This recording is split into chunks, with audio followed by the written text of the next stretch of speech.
العالمین والصلاة والسلام علی سید المرسلین اما بعد فاعوذ باللہ من الشیطان الرجیم بسم اللہ الرحمن الرحیم۔ درود پاک پڑھ لیں۔ اللہم صلی علی سیدنا و مولانا محمد وبارک وسلم صلاۃ و سلام علیک یا سیدی یا رسول اللہ صلی اللہ علیہ وسلم۔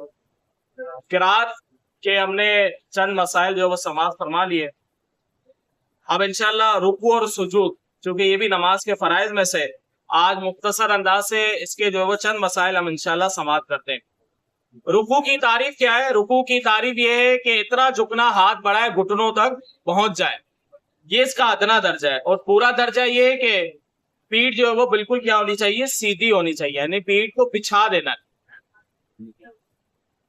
سجدہ کسے کہتے ہیں؟ پیشانی کا زمین پر جمنا، یہ سجدے کی حقیقت ہے۔ اور پاؤں کی ایک انگلی کا پیٹ لگنا، یہ بھی کیا ہے؟ شرط ہے۔ تو اگر کسی نے اس طرح سجدہ کیا کہ دونوں پاؤں زمین سے اٹھے رہے، نماز نہ ہوئی، بلکہ اگر صرف انگلی کی نوک زمین سے لگی، جب بھی نہ ہوئی۔ اس مسئلے سے بہت لوگ جو ہے وہ کیا ہے؟ غافل۔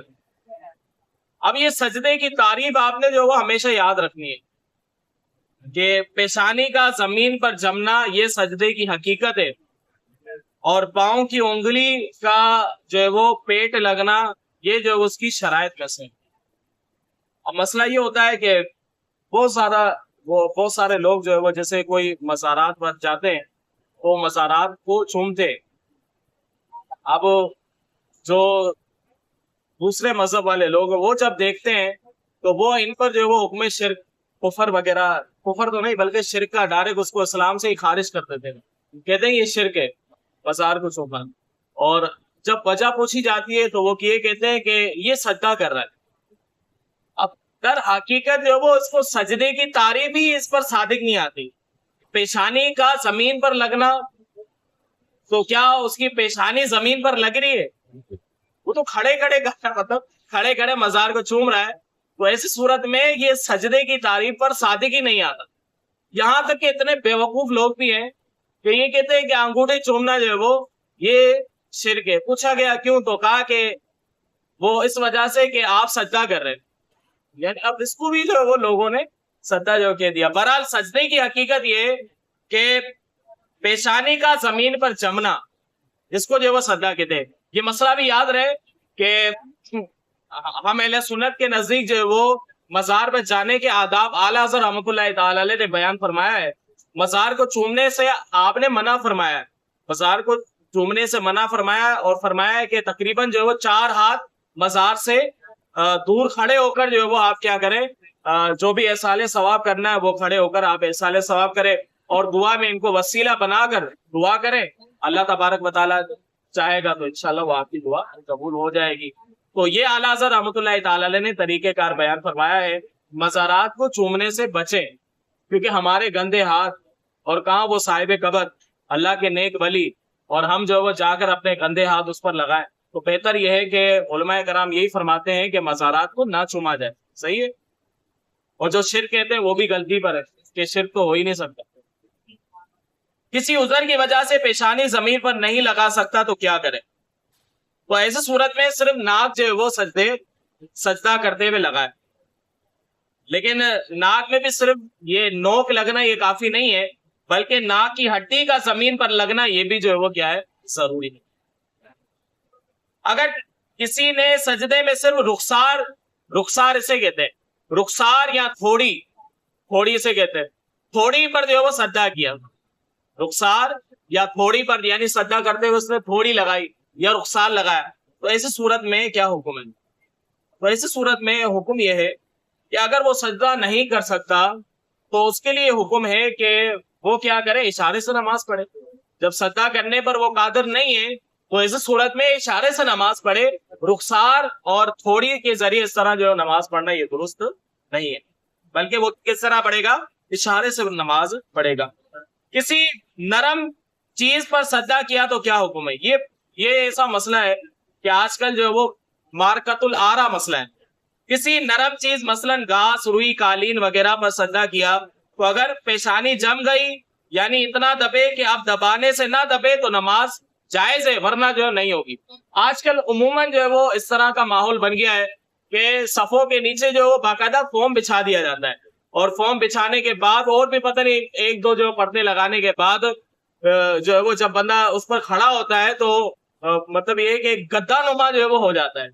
تو اس طرح جو ہے وہ اگر اہتمام کیا جائے تو پھر یہ نمازیوں کے لیے کافی مشکلات ہے. اب ہمارے جیسا بندہ اگر کوئی نماز پڑھے گا یا کوئی ایسا بندہ کہ جس کو مسائل وغیرہ پتا ہو, تو وہ جب نماز پڑھے گا تو وہ کیا کرے گا, اس کو یہ مسئلہ پتا ہے کہ مجھے مطلب دبانا ہے, جتنا دب سکے اتنا دبانا ہے, تو نماز میں ساری توجہ دبانے کی طرف چلی جائے گی تو خشوع کہاں جائے گا. ایک مسجد میں میں نے نماز پڑھی تو وہاں پر میں نے اس طرح کا ماحول دیکھا کہ وہاں پر جو ہے وہ تو صرف ایسا قالین ہی ایسا تھا, وہ اتنا زیادہ موٹا تھا. تو میں نے نماز پڑھنے کے بعد فوراً امام صاحب کے پاس گیا, کہا یہ آپ نے اتنا جو ہے وہ موٹا یہ رکھا ہوا ہے, اس سے تو سجدہ کرنا کتنا دشوار ہے. اب میں اس کو دبانے میں لگا ہوا ہوں تو نماز کا سارا خشوع جو ہے نہیں رہتا باقی. تو امام صاحب نے کہا میں بھی کیا کروں, یہ کمیٹی کے اس میں, یعنی اگر بعض جگہ پر آپ دیکھتے ہیں اس طرح کا ماحول تو وہ کمیٹی کے زور پر ہوگا. کمیٹی جو ہے وہ اس طرح کے غیر یعنی خلاف شرع جو ہے کام کروا دیتی ہے, وہ کمیٹی جو ہے وہ اس طرح کی ہوتی ہے. ہاں جہاں پاورفل امام ہے وہاں پر جو ہے اس انداز سے نہیں ہوتا. تو بہرحال اگر کوئی چیز نرم چیز پر آپ سجدہ کر رہے ہیں تو اس کے لیے یہی اصول ہے کہ آپ نے اتنا دبانا ہے کہ اب دبائے تو نہ دبے, تو اتنی مقدار میں دبانا ہے پھر نماز ہوگی, ورنہ اوپر ہی اوپر پہ آپ نے رکھا اور اٹھا دیا سر تو ایسی صورت میں نماز نہیں ہوگی. اب جیسے کسی نے جو ہے وہ باجرہ وغیرہ پر نماز پڑھی تو ایسی صورت میں کیا حکم ہے. اب اس میں یہ ہے کہ باجرہ وغیرہ چھوٹے دانے جن پر پیشانی نہ جمے ان پر بھی سجدہ نہیں ہوگا.